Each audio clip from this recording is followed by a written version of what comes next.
Hello everyone and welcome back to the channel. This is the place where I mostly talk about games, movies, TV series and anime, usually reviewing them in order to determine whether they are worth the watch or play. As there are literally an overabundance of content present to watch or to play, I'm just trying to be a guide of sorts to help you filter out the content and find the ones which are actually worth your time investment. So keeping up with the theme of the series, today we're going to check out Rick and Morty Season 7. This show became my instant favorite the moment I first saw the pilot episode back in 2013, and my love for this show has only ever grown more each passing episode. To anybody unaware, the show follows the sci-fi adventures of a genius scientist Rick, who happens to be a raging alcoholic slash sociopath, and his dimwit grandson Morty. The show takes you on a ridiculously absurd intergalactic and interdimensional adventures of this grandfather-grandson duo, which is filled with insane humor, meta-philosophy, satire, crazy gore and action, some deep heart-touching moments, mind-boggling themes and settings, all included in a package which could easily be considered as one of the best sci-fi shows ever. I mean, look at all the crazy crap surrounding us. I mean, look at that thing right there. What the hell is that thing? You think you're gonna see that kind of thing at school? Look at it just lumbering around. It doesn't Even though Rick and Morty has been a show which started off with a bang and has only ever grown stronger, but there came a time where I personally felt that the show took a bit of a dip around season 5, with some inconsistent and underwhelming episodes, yet soon enough they made a recovery by the season's finale, and I could see them redeeming themselves and getting their act together back in season 6. But that satisfaction didn't last it long as the news debacle about Justin Roiland started rolling out, and fearing the negative repercussions, many productions cut ties with him, including Adult Swim. And even after he was dropped of all charges, the network didn't reinstate him and kept the ties severed. You know what? Neutrino bomb armed. This particularly has major significance because Justin Roiland is not only one of the co-creator and showrunners of the series, but was also the voice behind titular Rick and Morty themselves. And I've witnessed these repercussions firsthand as another show by Roiland, Solar Opposite, saw a huge decline in season 4, not only because of sudden change in voice of the character, but also suffered from inconsistencies with the story direction. Fearing the same fate for Rick and Morty, I was a bit skeptical before starting season 7. So let's see how Rick and Morty fared this season with so many major changes happening all over the place, and check out if it's actually worth the watch. I know that new situations can be intimidating. You're looking around and it's all scary and different, but meeting them head on, charging right into them like a bull, that's how we grow as people. So after watching the entire season twice, as I rewatched complete season 7 again before finale for writing this review, so the first and foremost thing, I'm very happy to announce that they saved the voices of the characters. I mean, obviously there are new actors performing the roles, where Rick is played by Ian Cardoni and Morty by Harry Belden, who are doing a great job with their respective performances. And even though the voices are done by the actors, I suspect some heavy voice modulations going on in the background, as the voices are very much similar to that of portrayal done by Roiland himself. The voices are obviously not the exact same, but you can barely tell the difference until you focus or are actively trying to look for it.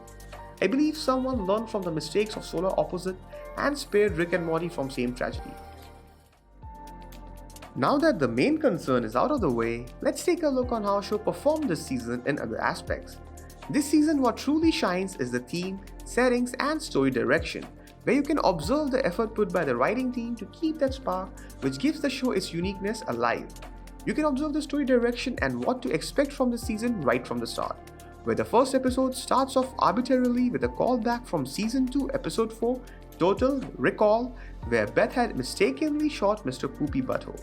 And the episode continues with a theme to give us a closure on Mr. PD and his tragic life after the incident, where you can see Rick is trying to put together an intervention to help his buddy, which obviously isn't gonna turn out as intended. Ah, yeah, fuck you, Summer. God damn it. Your portal closed. Oh, did it?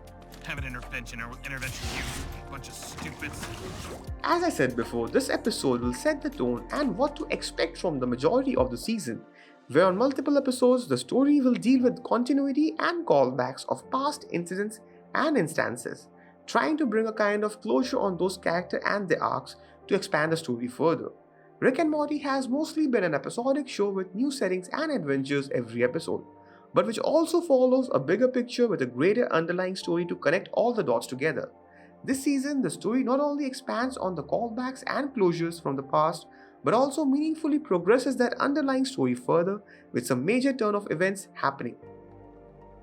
Even though the story progression and callbacks were meaningful, which continues the overall plot further, but there were some inconsistencies which can be noticed, especially in the pacing of the direction, where it felt like storytelling was done a bit more fast-paced than usual, not able to hold a moment for long.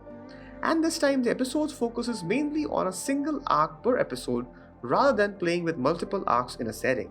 And although majority of the season is pretty awesome with crazy absurd settings, but because of these aforementioned reasons, a couple of episodes felt underwhelming and a bit of a drag.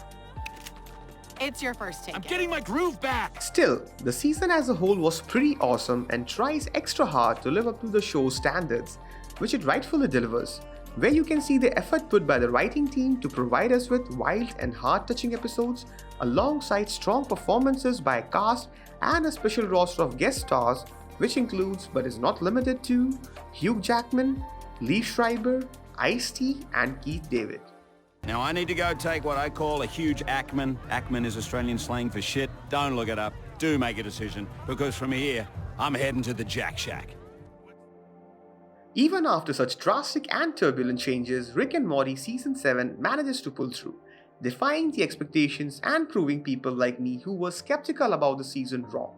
Yes, there are some inconsistencies with the storytelling and pacing issues with some episodes, but still, they managed to overcome that and provide us with crazy adventures filled with absurdity, dark humor, gore, meta-philosophy, and heartfelt moments, all the while maintaining that unique, weird charm of the series which it is known for. Rick and Morty Season 7 is a strong entry in the series which manages to maintain not only the voices of the character, but also the reputation and the standard the series has built over the years, making this a very easy recommendation and a must-watch for fans. So folks, that's it from my side today. Thank you for watching the video. Please let me know your thoughts on it. If you have already watched the season, do let me know your experience on the comment section. And also let me know if there are any other movies, series or anime you'd like me to review and figure out if they're actually worth the watch. So don't forget to drop a like, comment your feedbacks, subscribe for more incoming videos, and I'll see you soon in the next one.